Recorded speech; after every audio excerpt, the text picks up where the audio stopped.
Usually when you look at that smartphone sitting right there on your desk or, maybe the one you're actually holding right now, you probably just think of it as a tool. Right, like a hammer or something. Yeah, exactly. Or like a highly advanced Swiss Army knife. You pick it up, you send a text, check the weather, and then you just put it down. It feels very passive. I mean, entirely subordinate to your will. You turn it on, you turn it off. Right. But then you start actually looking at the mechanics of global communication. You start digging into the sociological data, and suddenly that innocent little rectangle looks completely different. Yeah, it really does. Because it's not a passive tool at all. No, it's this highly tuned engine that is actively constructing the reality you live in. It's literally the architect of the pictures inside our heads. And, once you understand how it builds those pictures, you can never look at your screen the exact same way again. I completely agree. So welcome to this deep dive. Whether you're a lifelong learner, or maybe you're prepping for a communications class, or you just want to know why you literally cannot put your phone down, this deep dive is custom tailored for you. Yeah, and today we're pulling insights from this massive, really comprehensive textbook called Introducing Intercultural Communication by Shuang Liu, Zala Vautier, and Cindy Gawa. And we are definitely bypassing the dry academic jargon. We're going straight to the core of what they uncovered. Which is profound, honestly. They strip away all those surface-level assumptions we have about, chatting online or watching the news. Right, exposing the gears underneath it all. Exactly. It's a fascinating look at how media and culture are locked in this constant, invisible dance, basically shaping each other in real time. Okay, let's unpack this. Our mission today is to explore those invisible forces. We want to see how these screens are fundamentally rewiring our brains, completely redefining our relationships, and just transforming global society. But to really understand how your personal life is changing right now, we kind of have to zoom way, way out first. Like macro level. Yeah, macro level. Yeah. We have to look at how technology has essentially eradicated geographic borders. Which is, it's a massive paradigm shift in human history. Oh, for sure. Because for thousands of years, if you wanted to share an idea, you had to physically walk there. Or like ride a horse to where another person was. Right. Your ability to communicate was totally constrained by physical geography. But then, back in 1964, which is decades before the smartphone, a media analyst named Marshall McLuhan saw exactly where this was going. He coined a term we still use, the global village. It's such a brilliant premise, too. McLuhan argued that media acts as a literal extension of our physical bodies. Like how the wheel is an extension of our legs. Exactly. Taking us further than we can walk, or how a telescope is an extension of our eyes. He said that media, like TV, radio, and obviously the internet, are extensions of our central nervous system. Wow, central nervous system. Yeah, they stretch our senses to places our physical bodies could just never reach. And the sheer scale of this today is, frankly, hard for the human brain to comprehend. I bet. What does that actually look like in the real world? Well, take Star TV as an example. It's this regional satellite and cable operation.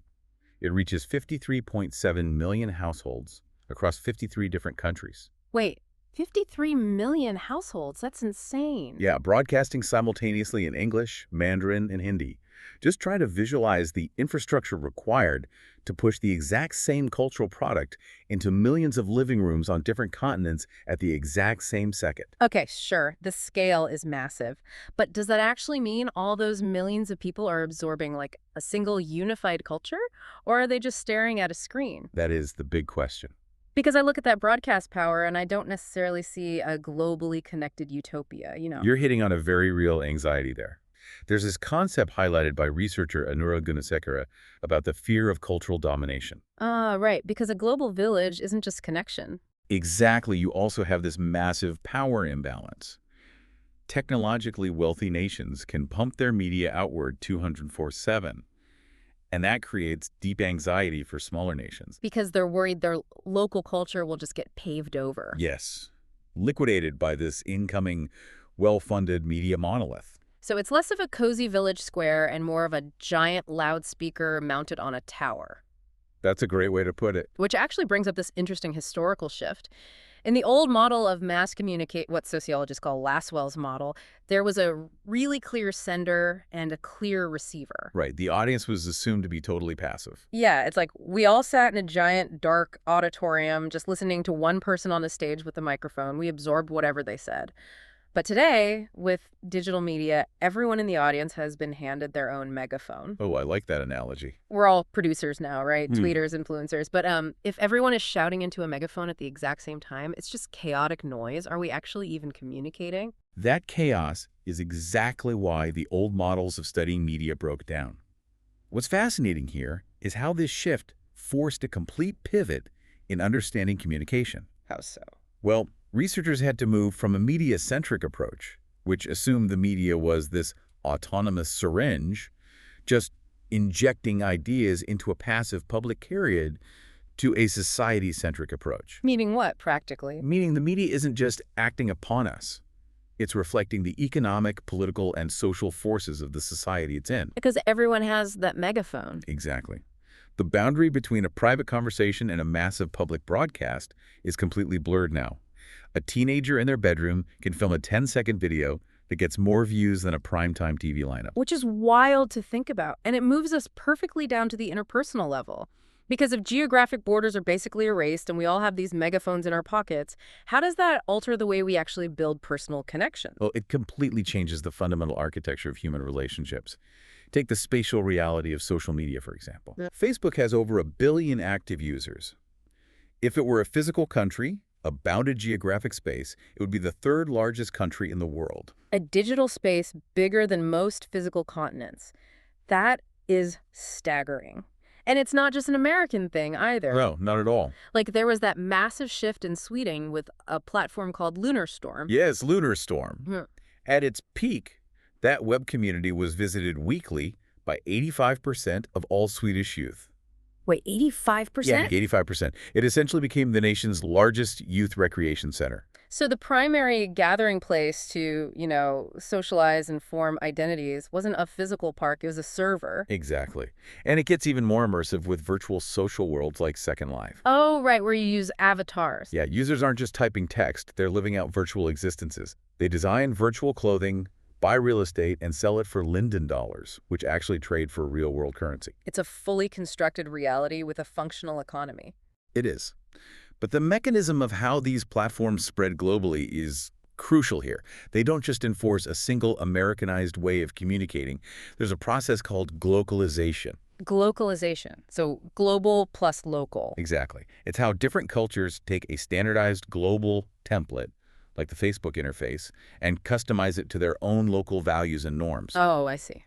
So a user in Tokyo might manage their privacy or curate their profile using very different cultural rules than someone in Cairo or Chicago.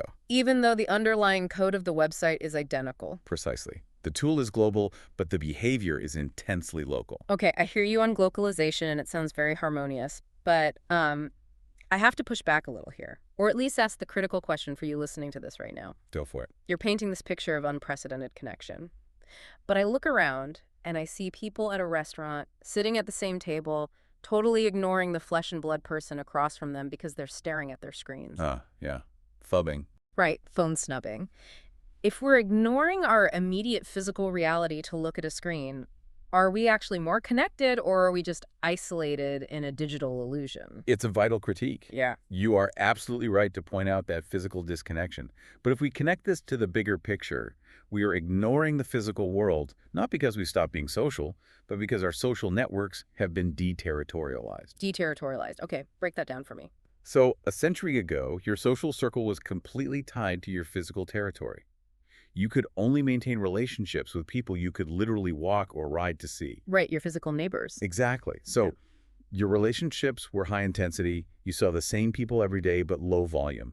You only knew a few dozen people. Makes sense. Today, digital platforms deterritorialize us. We can maintain a low-intensity, high-volume web of relationships that simply wasn't humanly possible before. Like having 1,000 Facebook friends. Exactly. You're casually keeping in touch with 1,000 people across the globe. You're ignoring the person at the dinner table because your brain is actively trying to manage a social network of 1,000 people in your pocket. But there's a massive vulnerability in that low-intensity, high-volume model, isn't there? I mean, it's not all just catching up with old friends from high school. No, it's really not. And the research is very clear about the dark side here. When you remove physical proximity, you also remove physical cues. Like eye contact and body language. Yes, and tone of voice. This anonymity lowers our natural empathy. It provides a massive breeding ground for cyberbullying. Which is terrifying. It is. Studies show it heavily overlaps with traditional offline bullying, but the digital aspect means the victim can't just go home to escape it. It follows them right into their bedroom. And I imagine it also changes how we present ourselves, right? Drastically. Yeah. Without those physical cues, there is a high prevalence of online deception. Just think about online dating profile photos. Oh, yeah. The filters. Right. People heavily curate and edit their digital reality. When you interact with someone online, you aren't really interacting with a physical human. You're interacting with a heavily optimized version of a person. Which brings up such a fascinating dilemma. If we are spending so much of our lives in these digital spaces, interacting with curated avatars, who is actually designing the reality we experience there? It's a great question. I mean, we've talked about how we communicate, but what about what we are perceiving as real? This is where we get into the mechanics of media-constructed social reality. And there is this incredible historical anecdote from a 1922 book by Walter Lippmann that explains this perfectly. Oh, the island story. I want you listening to really picture this because it completely changes how you think about processing information. It really does. So it's the summer of 1914. World War I has just broken out in Europe. But on this one remote island, French, English, and German residents are living together in total harmony. For 6 full weeks after the war started. Right. The most brutal war in history is happening, and these people are just being friendly neighbors. And why? Because the mail steamer hadn't arrived yet. Exactly. The physical news of the war had not reached their geography. It is such a profound illustration of human psychology. They were just trusting the pictures in their head. Yes, their perceived reality was that their nations were at peace, so they acted peacefully. It proves a foundational concept. We don't react to the world as it actually is. We react to our perception of the world. And today, obviously, you don't wait for a mail steamer. The mass media delivers those pictures into your head instantaneously. Think about a country you've never been to, say, Mongolia. Or Peru. Yeah, Peru. What image pops into your head? You didn't build that from lived experience. A media gatekeeper handed that picture to you. And we see the raw power of this with what researchers call the CNN effect. Television images bypass our logical filters and just directly hit the emotional centers of the brain. So they can actually drive real-world decisions. Oh, entirely. They can drive military and political decisions. A government might change foreign policy not because of objective intelligence data, but because the specific, visceral images the media broadcast caused public outrage. Here's where it gets really interesting, though. How does the media actually do this without us realizing it? Because it's not like mind control. No, not at all. So think of the mass media not as a clear window you look through to see the world. Think of it as a GPS navigation system in your car. I love this analogy. The GPS doesn't objectively show you every single road that exists. It highlights certain routes and it completely ignores others. And by highlighting some and ignoring others, it subtly dictates your final destination. You feel like you're driving, but the system is setting the parameters. That analogy perfectly encapsulates agenda-setting theory by McCombs and Shaw. Their theory states that the media doesn't tell people what to think. Because if they did, we'd probably rebel. Exactly. But the media is incredibly successful at telling people what to think about. What does that look like in practice, though? Well, let's look at South Korea in 2004. The government proposed this massive, controversial plan to physically relocate the national capital. Researchers studied how TV news covered it. Okay. The media didn't explicitly say this is good or this is bad. Instead, they highlighted certain attributes, like the economic cost, while completely ignoring others, like the environmental impact. So by constantly focusing the camera on specific details, they influenced what the public obsessed over. Precisely.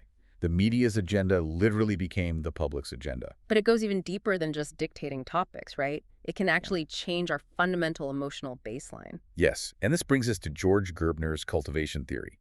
He looked at the long-term psychological effects of television viewing. Right. Gerbner found that heavy TV viewing, especially violent content, actually hacks the brain's pattern recognition software. Meaning, like, if you watch a ton of crime shows, you genuinely think you're going to get mugged.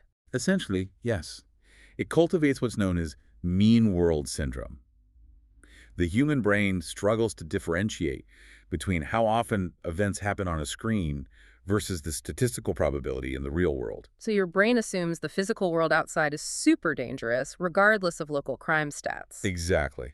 because it's constantly fed images of crime and violence. Which raises an incredibly terrifying question. Who is deciding what goes on the screen? Because we have no direct access to 99% of the world's events. We rely entirely on the media to select what is important. This raises an important question about how the media acts as a gatekeeper. They create what sociologists call symbolic social reality. Symbolic social reality. An event like a famine or a scientific breakthrough can happen in the real world, but it only becomes real to the masses once a gatekeeper packages it as a story. So if the gatekeeper blocks the story, it functionally doesn't exist for the public. Exactly. Okay, so we've established that media creates this highly curated reality. It sets the agenda, it paints the pictures in our heads.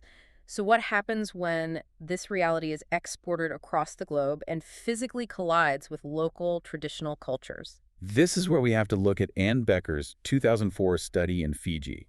It's a profound case study in cultural colonialism. And I don't just want to say this is wild. I really want to understand the mechanics. How does a TV show rewrite centuries of cultural norms in a few months? Well, prior to American television arriving, teenage girls in Fiji had very little awareness of the Western ideal of a thin body shape. Their cultural norm was different. Right, a more robust body type was celebrated. But then American shows were broadcast, and these shows didn't just show thin people. They told a specific story about them. Exactly. The psychological mechanism is pairing. The media implicitly paired a thin body shape with wealth, success, happiness, and social dominance. Oh, wow. So when the local girls watched this, their brains' reward centers rewired to match the new data. Yes, almost overnight. Within just a few months, local Fijian girls began to feel their natural body shapes were inadequate.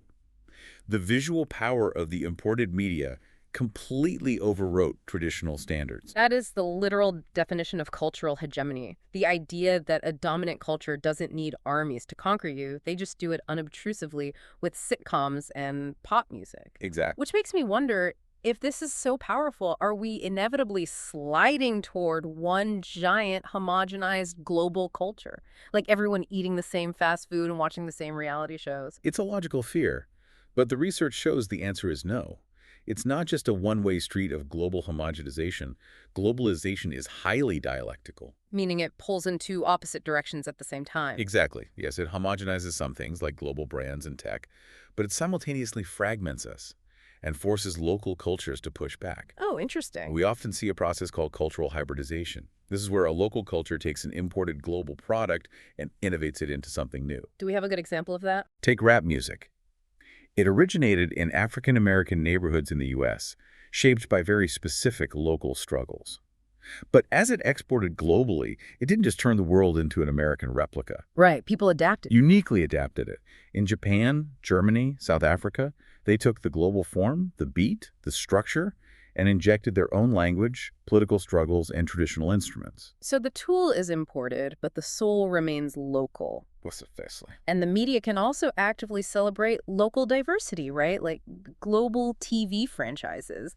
Think about MasterChef. The format is universal, but MasterChef Australia specifically highlights the country's unique multiculturalism and immigrant food traditions. Or look at Temptation Island. Oh, right. They use the exact same physical island set to save money, but they film in shifts for different national casts. Exactly. The format is a global standard, but the dating etiquette and cultural norms are intensely specific to that local country. So globalization triggers deep nationalistic sentiments and adaptations just as much as it creates conformity. It's a constant, complex tug of war. It really is. And what a massive journey that tug of war is.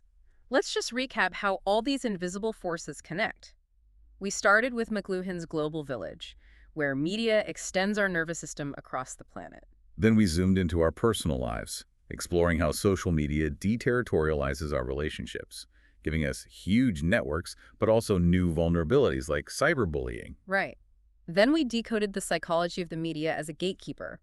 Through agenda setting and cultivation theories, we saw how the media constructs our symbolic social reality. And finally, we looked at the real-world collision of these forces, the battle between cultural colonialism, like in the Fiji study, and cultural hybridization, where local cultures innovate global tools. So what does this all mean for you, navigating this digital world today?